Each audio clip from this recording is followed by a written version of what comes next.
Buenos días a todos, amados hermanos. El día de hoy me tocó hablar acerca de la primera carta de Pedro. Estamos, y como decía el pastor, que hay muchas costumbres, diferentes creencias, diferentes tradiciones.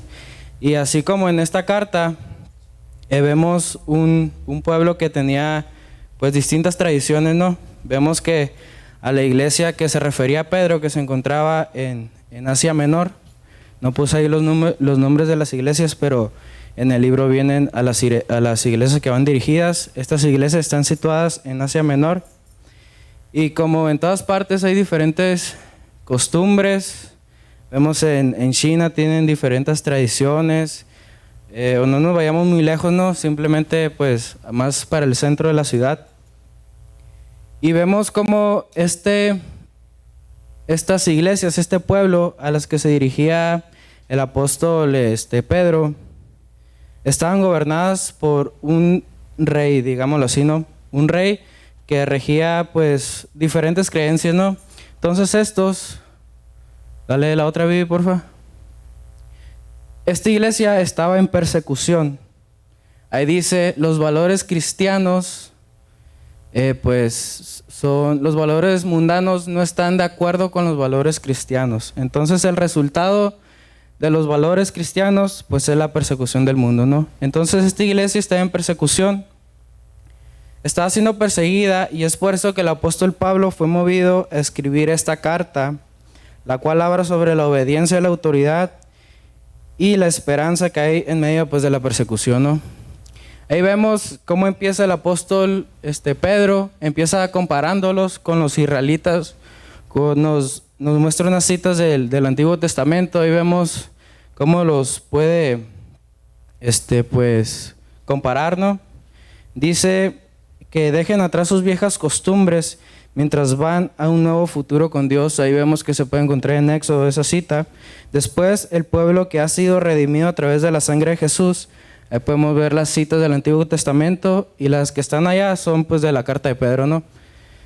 Podemos ver que son el nuevo templo construido sobre el fundamento de Jesús mismo, y que son el nuevo reino de sacerdotes, quienes sirven a Dios como su representante en todas las naciones.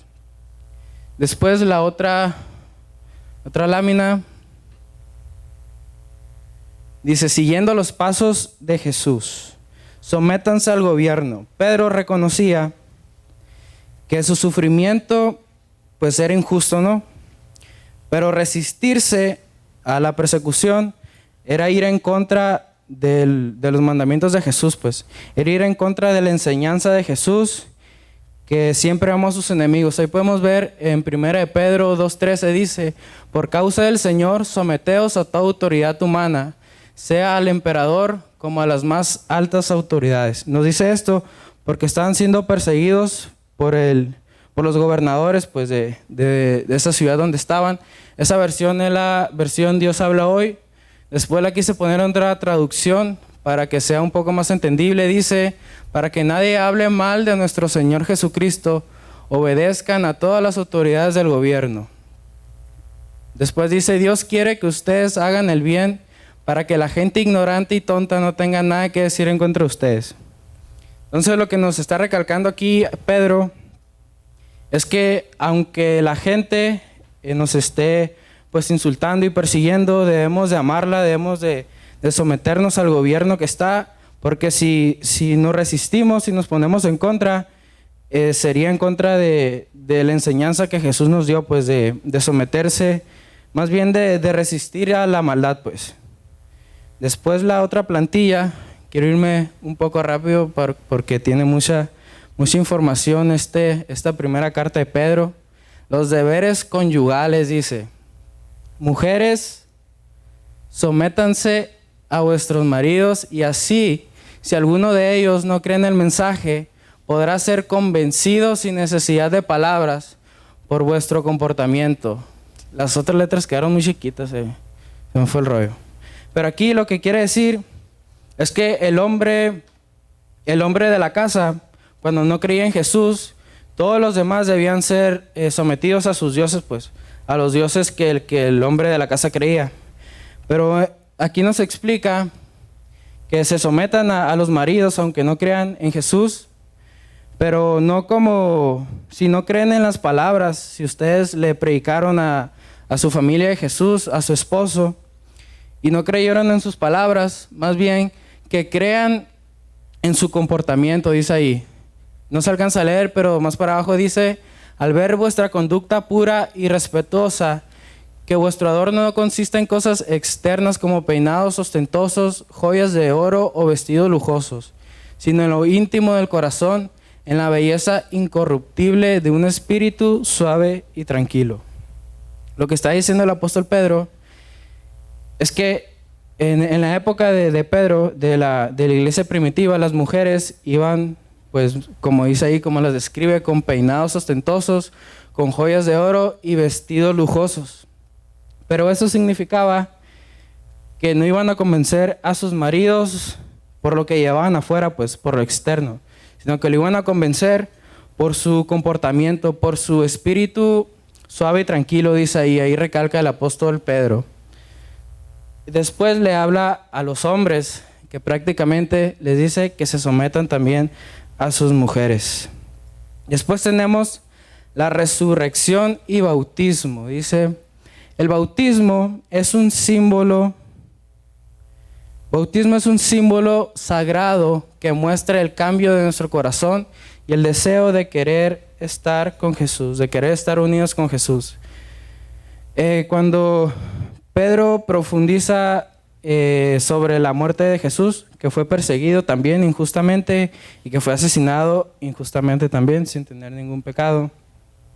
Y era lo que estaban viviendo, pues, esta iglesia, pues, estas iglesias que estaban situadas en Asia Menor, que eran perseguidos simplemente por ser cristianos, pues, simplemente por creer en Jesús, estaban siendo perseguidos y asesinados. Pablo por eso se movió a escribir esta carta, para motivarlos. Y dice que cuando Jesús fue crucificado, volvió a resucitar. Bueno, no volvió, sino que resucitó. Dice: Pedro recuerda que Jesús fue asesinado por la corrupción, pero en realidad estaba pagando el precio de los pecados de sus enemigos. Pero después resucitó, fue exaltado como rey y está por encima de todo poder humano y espiritual. Pedro muestra cómo el bautismo, pues lo que está ahí, Pedro muestra cómo el bautismo es un símbolo sagrado que muestra el cambio de nuestro corazón y el deseo de estar junto a Jesús. Dice, después ahí está el versículo ese que viene ahí, dice que un bautismo no consiste en limpiar el cuerpo, sino en pedirle a Dios una conciencia limpia. Lo que nos comentaba el pastor hace unos domingos allá en los bautismos, que no era como necesario venir santo pues al bautismo, sino que para eso era pues para limpiarnos de pecado, para pedir una conciencia limpia a Jesús y clamarle querer estar con Él pues juntamente. Amén. Y después dice el gozo de ser perseguidos. Podemos ver un versículo que se encuentra en Mateo 5:11, dice: dichosos serán ustedes cuando por mi causa la gente los insulte, los persigue y levante contra ustedes toda clase de calumnias.